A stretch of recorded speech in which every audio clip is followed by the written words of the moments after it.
Act like you're crying. Really quick. I am crying. Go like this. No, Mom, I'm actually seriously crying. No, I know, but go like this for the video. Kalian tahu mommy vlogger ini tidak hanya menggunakan anaknya yang sedang menangis sebagai clickbait, tetapi dia juga mengekspos kebodohannya sendiri dengan mengunggah bukti di mana dia ini mengeksploitasi anaknya demi views. Baru-baru ini ada situasi di mana seorang mommy vlogger atau ibu-ibu yang doyan ngevlog itu sedang mengupload video tentang anjingnya yang sedang sakit, dan mereka berdua ini, si ibu sama anaknya ini sedang sangat sedih tentang situasi ini. Tetapi secara tidak sengaja dia ini meninggalkan klip di bagian akhir, lupa diedit, lupa di-cut kayaknya, dimana di video itu dia memaksa anaknya yang memang sudah menangis disuruh untuk menangis lebih kencang, lebih dramatis lagi demi menghasilkan thumbnail video yang bagus, yang dramatis banget deh pokoknya. Ya karena untuk mendapatkan klik pada thumbnail yang bagus itu lebih penting ya guys, daripada untuk menghibur anaknya yang sedang nangis nih gara-gara anjing kesayangannya ini kena penyakit gitu. Ya kalian bisa menebak lah, setelah video itu up ke YouTube pasti banyak banget reaksi dari netizen yang mengecam aksi dari si ibu itu terhadap anaknya. Ya actually sekarang itu channel family vlog ini udah menguasai dunia per YouTubean. Bahkan influencer yang awalnya bukan channel family itu tiba-tiba bisa berubah menjadi channel family vlogging karena mereka ini udah berkeluarga atau setelah mereka ini memiliki bayi. Ya ini sangat sedih sih guys, karena kalian bisa bayangin gak sih berapa banyak uang yang dia hasilkan karena memasukkan anaknya ke dalam setiap video dijadiin konten gitu. Dan aku berpikir kayak anaknya ini seolah-olah menjadi alat untuk menghasilkan uang gitu. Tapi guys, sebelum kita into ke videonya, ke kejadian itu, aku akan menjelaskan sedikit deh siapa mommy vlogger yang kita bahas ini. Jadi nama mommy vlogger ini adalah Jordan Cheyenne kalau nggak salah pengucapanku ya. Dan seperti yang aku bilang tadi sebelumnya, dia ini merupakan seorang influencer tapi kemudian berubah menjadi channel family vlogging karena dia udah berkeluarga dan memiliki seorang anak yang namanya Christian. Dan dia ini memiliki followers yang cukup banyak di Instagramnya, 100.000 lebih, dan channel YouTube-nya itu sudah memiliki 500.000 subscriber, dan itu YouTube-nya saksi bisu dimana anaknya tuh kayak sering dipaksa gitu. I don't know, kayaknya udah sering kali deh kejadian ini terjadi gitu. Come here. Look at me. Look at me. Look at me. We have to do this. Look at me. She's going to be okay. Repeat this. Say Rosie is healthy. Look at me. Rosie is healthy. Look at me. Rosie's beautiful. By the way, Rosie itu adalah anak anjing yang mereka coba untuk adopsi, tetapi kemudian anjing ini mempunyai suatu penyakit yang cukup serius yang mengharuskan anjing ini harus dirawat di dokter hewan gitu. Makanya kayak sedih banget ya karena udah kayak diambang-ambang nih hewan peliharaannya gitu. She will make it. She will make it. She will make it. It's crazy. No matter how much you know about positive mindset, law of attraction, it doesn't matter how much you're educated on that. When you're in the moment, it's still so hard to not feel. Ya, aku merasa sedih sih ketika menonton video itu karena aku membayangkan posisi anaknya yang pasti nggak nyaman karena kayak dipaksa ibunya untuk berakting padahal anaknya tuh bener-bener lagi emosional banget kan. Dan mungkin ini adalah cara yang Tuhan tegur untuk dia supaya dia ini dibukakan hatinya, supaya orang tahu kalau apa yang dia lakukan ini salah gitu, lewat editan dia yang salah. Kenapa dia lupa nge-cut bagian akhir videonya, itu kayak nggak teliti banget sih. I'm gonna let you guys go. I need to go be there for Christian. I just wanted to give you an update because so many of you turned on the countdown reminders for my new video today and you wanted to see our big news.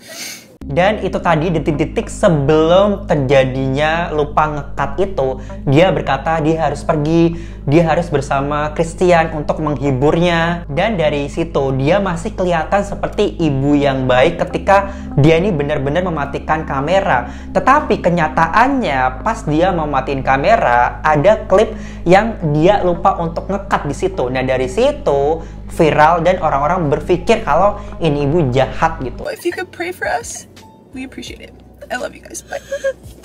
Come here. Come closer for the video. Come closer. Come closer. Come closer. Put your head right here. Come closer. Closer. Down. Put your head down here. Act like you're crying. Really quick. I am crying. Ini sedih banget sih, dia kayak nyuruh anaknya, ayo lebih dekat, letakkan kepalamu di sini, ayo menangis lebih keras lagi, tunjukkan air matamu demi video. Kayak what, itu bikin kita yang nonton tuh kayak tega banget loh, ibunya sendiri loh. Go like this. No, Mom, I'm actually seriously crying. No, I know, but go like this for the video. Go like this, put one hand up, go like this. No, go like this.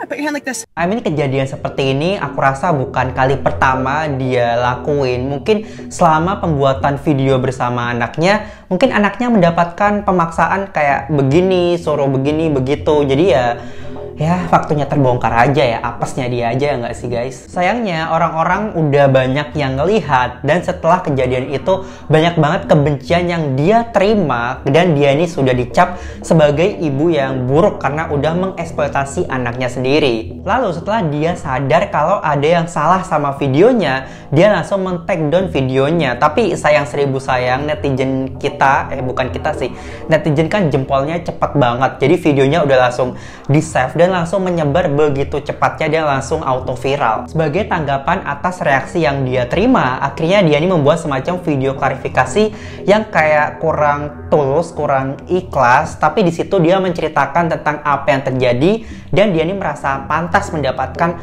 semua komentar dari netizen. About it. The first video I uploaded, I forgot to edit out like my bloopers, so I edited out the ending, and so many of you said, girl, we already saw that, we're so disappointed in you, in the mom you are, like why would you make him pose for a thumbnail? And my heart like dropped. I rewatched the footage and I cannot believe I rewatched it, and you guys are completely right. I mean, setidaknya dia mengakui tentang apa yang dia lakukan, tetapi fakta bahwa dia tadi mengatakan hatinya langsung jatuh ketika dia membaca komentar-komentar di videonya, membuat aku berpikir kalau dia ini merasa jauh lebih buruk karena orang-orang ini udah melihat videonya dan berkomentar jahat tentang dirinya, daripada tentang anaknya yang dia eksploitasi sendiri gitu. Jadi dia fokusnya ini sama komentar jahat yang dia terima daripada kesehatan anaknya yang jelas-jelas dia sendiri yang telah ngelakuin hal itu. Dan dalam video permintaan maafnya itu, dia juga mengatakan bahwa dia ini tidak mau orang-orang berpikir kalau emosional yang dia tunjukkan di video itu hanya berpura-pura, dan memang dia benar kok sepanjang hari dia itu menangisi soal anjingnya yang sakit itu. It sucks because now people are gonna think that our emotions from today were not genuine when they completely were. Christian and I have been crying literally the entire. I mean, kita sebenarnya nggak terlalu peduli sih soal anjingnya itu yang sakit atau apalah itu, tapi yang menjadi fokus kita sekarang adalah masalah kesehatan mental si anaknya itu. Dan setelah kejadian ini, dia bahkan masih berbicara tentang moral karena menjual anjingnya yang memiliki masalah kesehatan. I'm not worried about the money, getting the money back. I just don't want another person to get sold a lifelong pet and companion, have their children fall in love with them if they are fatally sick. I mean, it's just so morally wrong.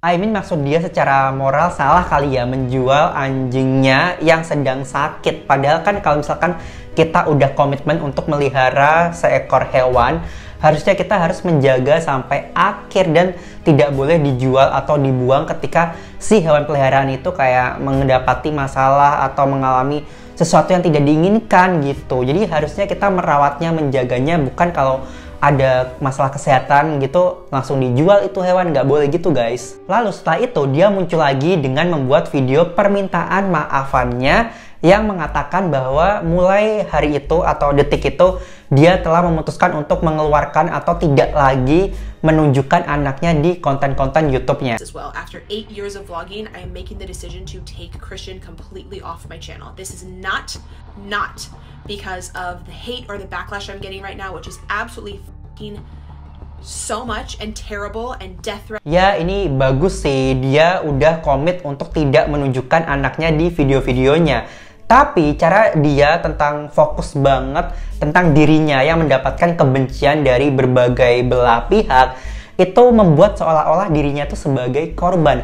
Padahal apa yang dia terima itu adalah hasil dari perbuatannya. Jadi ya kenapa dia seakan-akan menjadi orang yang paling terzolimi gitu. Padahal itu kan tingkahnya sendiri guys. Ya, tapi finally dia mengatakan bahwa dia ini akan bekerja keras untuk memprioritaskan kesehatan mental anaknya. Jadi kayaknya si mbaknya ini bener-bener kayak udah berubah kali ya. My child, he is fine, he is safe, he is healthy, he loves being in the videos, but I know that he is not old enough to consent to that. I've made the choice moving forward to keep him off. Everyone can hold me to that. Trust me, I'll be holding myself to it for the time being. I will obviously be off YouTube for a little bit. I will be doing everything I can to prioritize Christian's mental health. I'll let you guys know Christian will not be in any future content.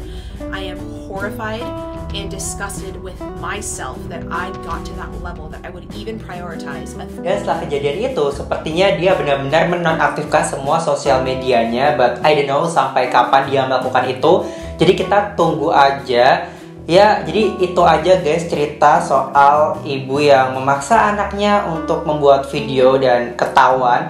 Menurut kalian gimana? Tolong tulis komentar kalian di bawah sini. Nanti kita bisa diskusi bareng-bareng. Dan kalau misalkan kalian ada ide buat konten aku berikutnya, kalian bisa banget komen di bawah karena aku butuh ide dan masukan kalian. And thank you so much for watching and I'll see you on my next video. Bye!